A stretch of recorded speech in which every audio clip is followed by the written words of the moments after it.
So what do we know about human ability, about human behavior, and limitations that we must account for to make our systems safer and more reliable?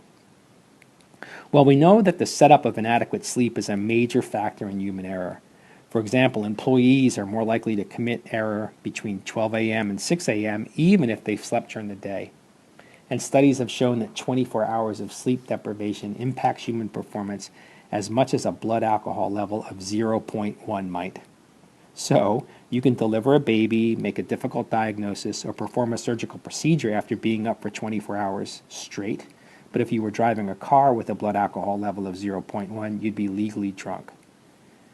We also know that while stress may improve our system performance in some areas, it degrades it in others.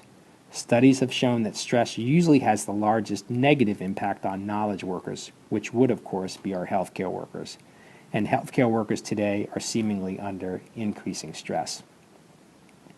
We know that in well-practiced, highly automatic tasks, unexpected interruptions are frequently associated with omission errors, either because some unrelated action is unconsciously counted in as part of a task sequence, or because the interruption causes the individual to lose her place on the resumption of her task.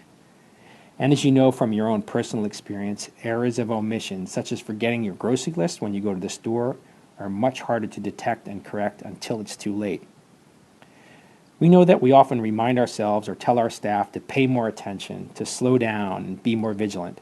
But we also know that research on vigilance, or the ability to sustain attention and react to stimuli over time, has shown that performance declines within only a very short time after monitoring begins.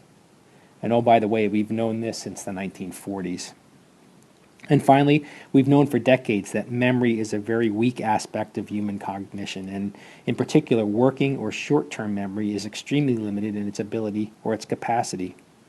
And so problem solvers are prone to lose items in what's called their stack of information. Cognitive psychologists have shown that the number of discrete items of information that we can hold in our stack is typically about 7, plus or minus 2.